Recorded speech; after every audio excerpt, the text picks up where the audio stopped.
O amor resume inteiramente a doutrina de Jesus, porque é o sentimento por excelência. E os sentimentos são os instintos elevados à altura do progresso realizado. No início, o homem não tem senão instintos. Mais avançado e corrompido, só tem sensações. Mais instruído e purificado, tem sentimentos. E o ponto delicado do sentimento é o amor. Não o amor no sentido vulgar do termo, mas este sol interior que condensa e reúne em seu foco ardente todas as aspirações e todas as revelações sobre-humanas.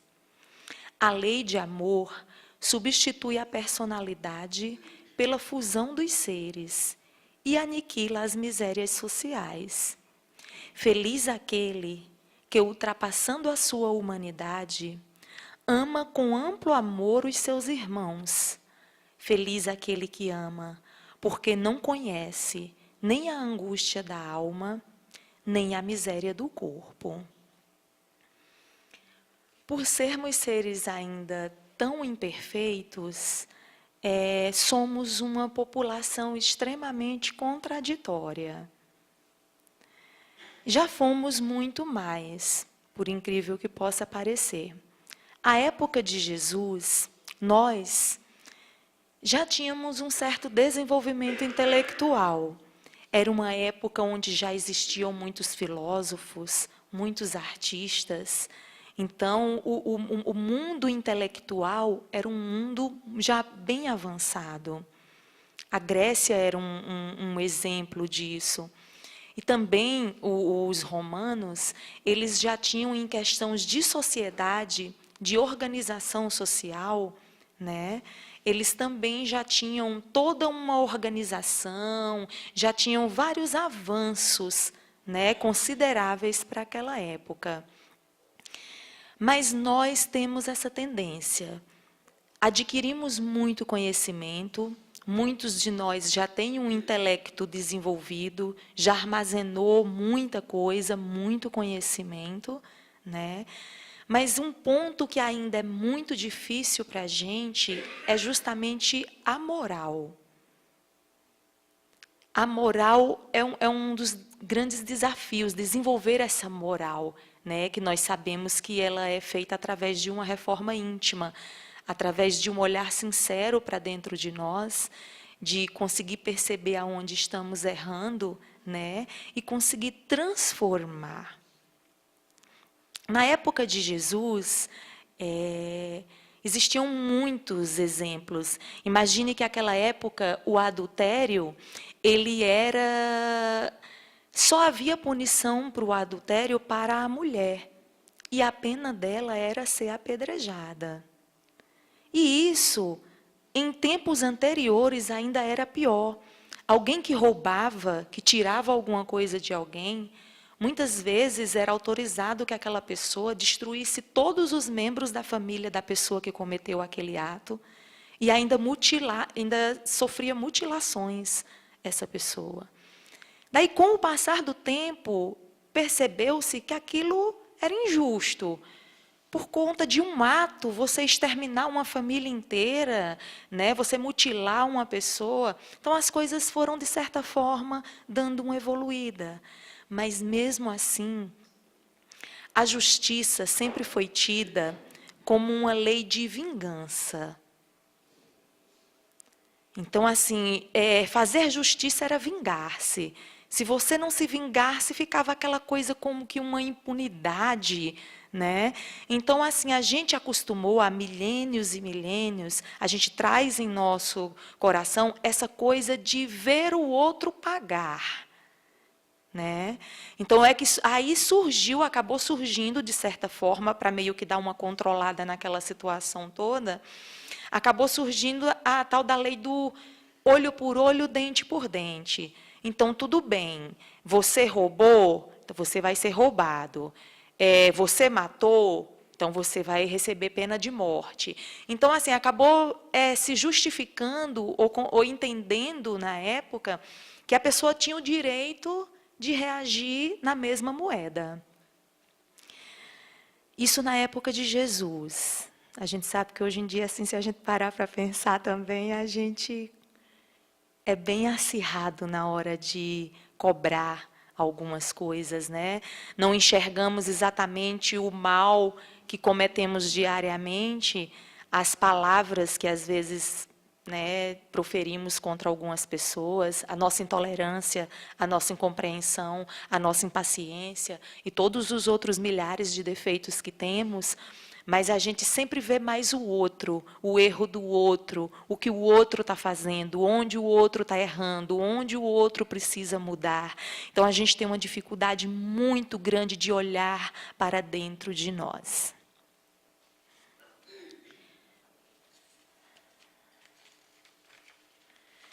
Mas Jesus nunca julgou, nunca apedrejou e nunca acusou ninguém. No caso da mulher adúltera, que acredito que todos conheçam bem esse caso, o que Jesus falou foi: aquele que estiver sem pecados, atire a primeira pedra. E a autoridade moral de Jesus era tão imensa que ninguém teve a coragem de se fazer de bonzinho, de fingir-se de santo. É como se Jesus realmente conseguia, mas é como se eles soubessem que Jesus conseguia enxergá-los, cada um da maneira como cada um era ali. Transparente, cristalino. Jesus enxergando ali cada coração, cada mente daquela. Então, como você vai atirar a primeira pedra e dizer, eu sou o puro? Impossível, né? Jesus sempre enxergou o mal como uma doença que precisa muito mais ser curada do que ser punida.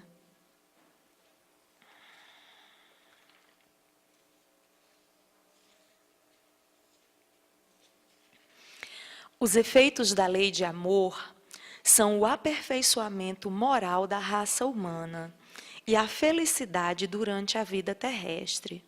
Os mais rebeldes e os mais viciosos deverão se reformar quando virem os benefícios produzidos por esta prática. Não façais aos outros o que não quereríeis que vos fosse feito, mas fazei-lhes, ao contrário, todo o bem que está em vosso poder fazer-lhes. O que ainda é tão difícil para a gente, né? O instinto ainda está tão forte na gente que quando a gente vê, a gente já deu a má resposta. A gente já xingou quem nos deu um empurrão, de repente, no trem, no metrô. Né? Aquele que furou a fila, a gente está ali na fila há um tempão, aí chega aquela pessoa, passa na frente, e você tem que respirar fundo e dizer, vai, meu irmão, você está com mais pressa. É difícil. É difícil, mas é uma luta diária. É uma tarefa de vigília constante, porque a qualquer momento a oportunidade surge. Jesus não avisa, sai de casa hoje preparado, porque hoje eu vou te mandar uma prova, vou te testar, vou ver se você realmente tem prestado atenção às minhas lições, aos meus ensinamentos. Não.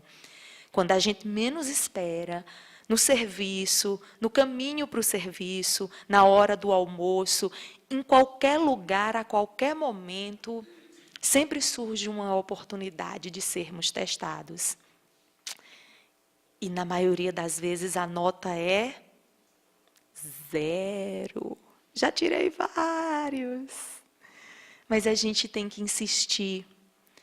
Porque só o trabalho na melhora, a insistência, o querer se melhorar, o reconhecer, meu Deus, eu errei, eu podia ter tido uma outra atitude, eu errei, mas na próxima eu terei um outro comportamento. O fato de reconhecer é o primeiro passo para que você enxergue na próxima oportunidade, dê tempo pelo menos de você respirar, antes de tomar qualquer tipo de atitude. Em um momento supremo do testemunho, quando o mestre recebeu voz de prisão, Pedro retirou a espada e cortou a orelha do soldado. E Jesus, sem demonstrar nenhuma atitude de raiva, pediu a Pedro que guardasse a espada, porque aquele que fere com ferro será ferido. Deixando claro a lei de causa e efeito. Todo o mal que semeamos voltará para a nossa vida. Toda dor que plantarmos, teremos que colher. Você veja, Jesus, que era o atingido direto, e quantos momentos, se nós pegarmos a Bíblia, o Evangelho, o livro que nós pegarmos que conte as histórias da época de Jesus, nós temos lá vários exemplos de que em momentos difíceis ele agiu com calma, com sobriedade e com misericórdia por todos aqueles em que, de certa forma, tentaram atingi-lo. Em um momento de crueldade e deboche na cruz, Jesus diz: Pai, perdoa-lhes, eles não sabem o que fazem.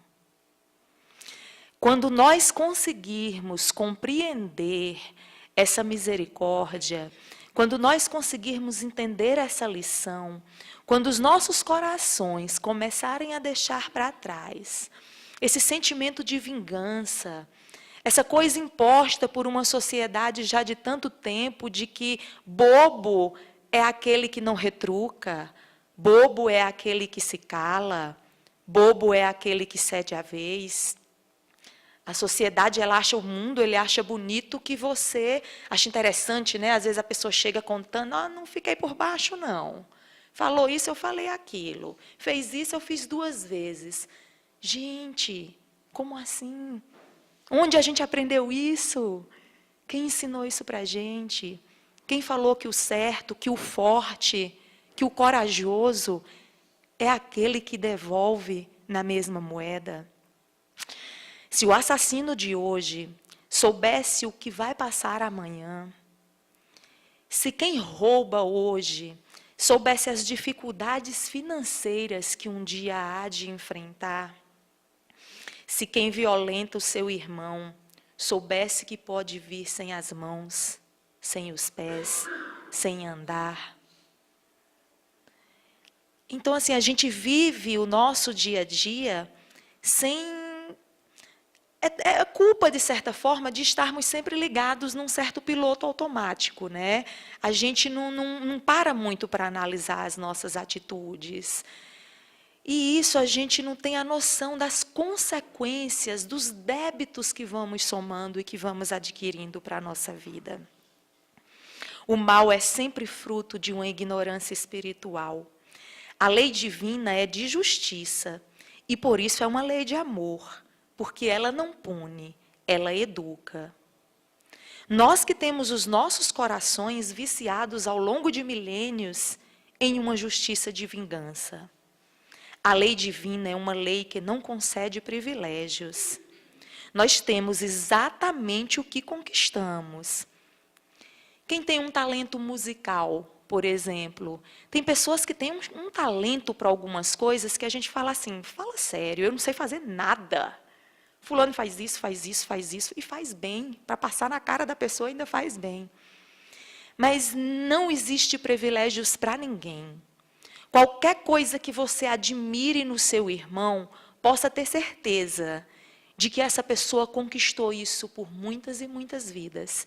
Ele se dedicou muito a essa tarefa para que hoje ele seja muito bom no que ele está fazendo. Porque Deus não privilegia ninguém. Ele não concede a beleza para um, a feiura para o outro, a riqueza para um, a pobreza para o outro, não. A lei é de causa e efeito. A gente sempre vem na situação que precisamos vir, que muitas vezes escolhemos já durante o nosso planejamento reencarnatório, para que consigamos cumprir com tudo aquilo que está em aberto em nossas vidas.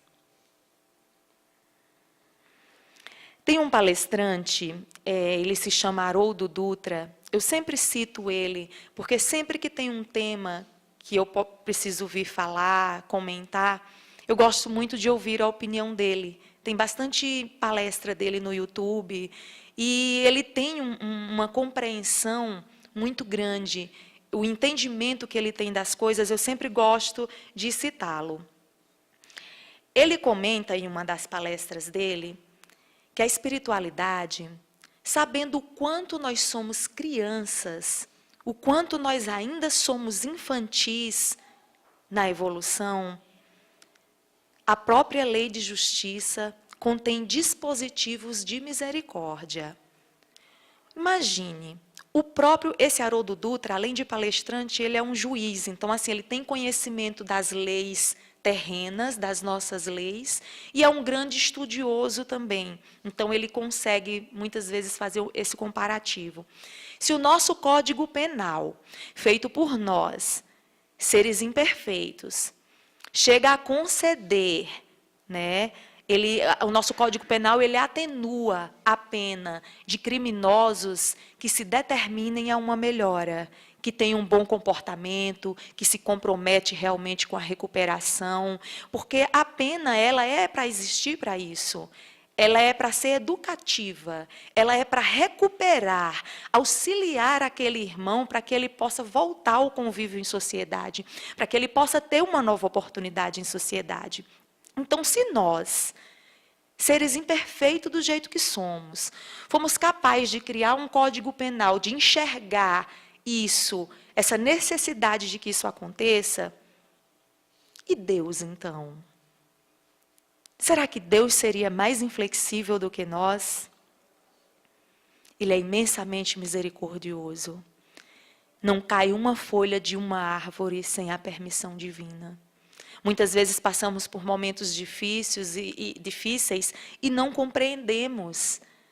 Mas tudo aquilo tem um porquê, tem um motivo, tem uma lição envolvida. Muitas vezes para nós, muitas vezes para alguém que está ao nosso lado. Quantos de nós está de pé porque os débitos são congelados? Percebendo que a criatura começa uma jornada de aperfeiçoamento espiritual, essa espiritualidade, então, aguarda que o bem dessa criatura apague boa parte desse mal já adquirido. É a misericórdia divina.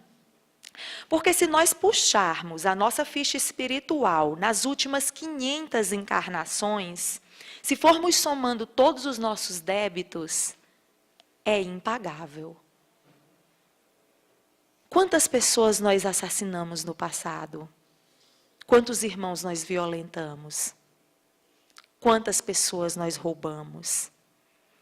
Imagine quantas vezes nós teríamos que nascer só para compensar os débitos com assassinatos. Se a lei fosse uma lei de olho por olho, dente por dente, tu ia ter que morrer 1000 vezes, 1000 encarnações perdidas só para você nascer e morrer, nascer e morrer, nascer e morrer, para compensar tudo aquilo que você fez. Então, quando o ser se dispõe a reconhecer o seu erro, a melhorar, a fazer por onde, quando a espiritualidade percebe um coração disposto, um coração corajoso e determinado, a espiritualidade nos auxilia muito mais do que nós temos a noção, muito mais do que nós conseguimos compreender. Existem vários casos contados na literatura espírita de pessoas que vieram com uma programação para, de repente, perder um braço, perder uma perna, acaba perdendo um dedo, acaba passando um grande susto, mas saindo ileso. Por quê? Porque ali foi reconhecido que aquela pessoa já vem fazendo por onde, que aquela pessoa já vem se esforçando, porque nada que nos acontece por acaso.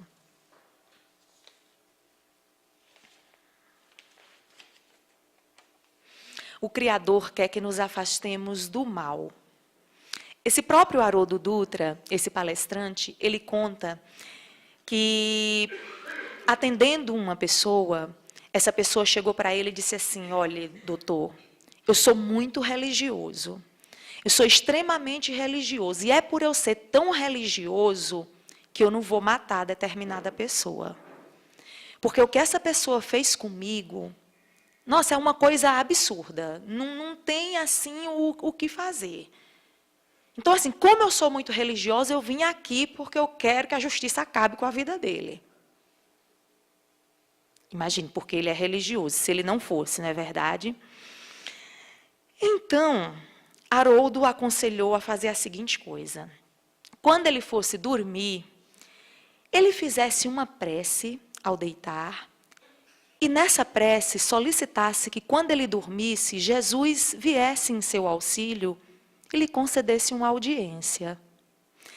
E que, quando Jesus estivesse diante dele, ele olhasse profundamente nos olhos do Mestre e falasse: Mestre, o Senhor que perdoou os vossos inimigos na cruz, o Senhor que jamais levantou a mão para ferir, atenda ao meu pedido, eu quero vingança.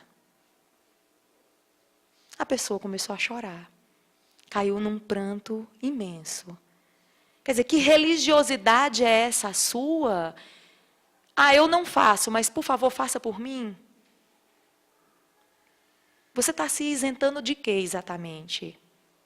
Qual a responsabilidade que essa pessoa está querendo tirar de suas costas?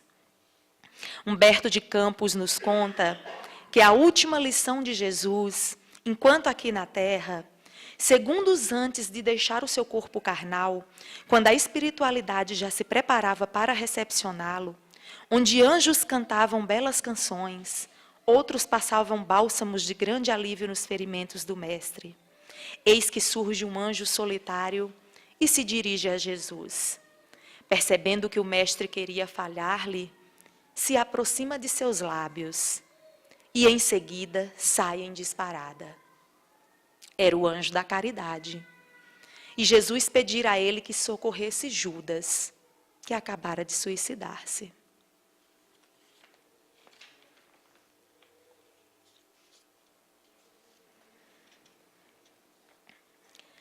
Amar, no sentido profundo da palavra, é ser leal, consciencioso, para fazer aos outros o que quererias para si mesmo.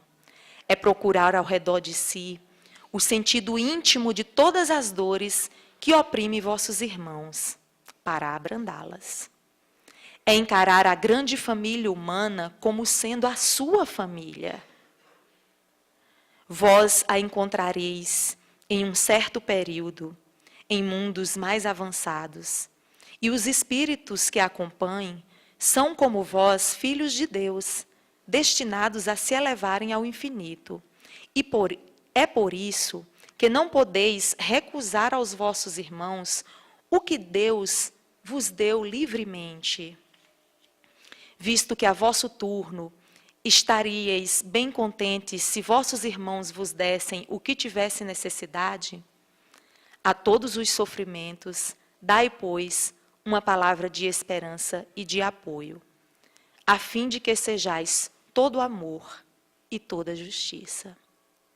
Sabemos que as transformações são lentas, que não mudamos do dia para a noite, mas que as sementes do Evangelho do Mestre possam tocar os nossos corações, para que consigamos identificar tudo aquilo que ainda causamos de mal ao nosso irmão e, consequentemente, a nós mesmos. Porque está dito aqui que tudo aquilo que fizermos ao nosso próximo voltará para nós. Não como um castigo, não como uma punição, mas como um grande aprendizado.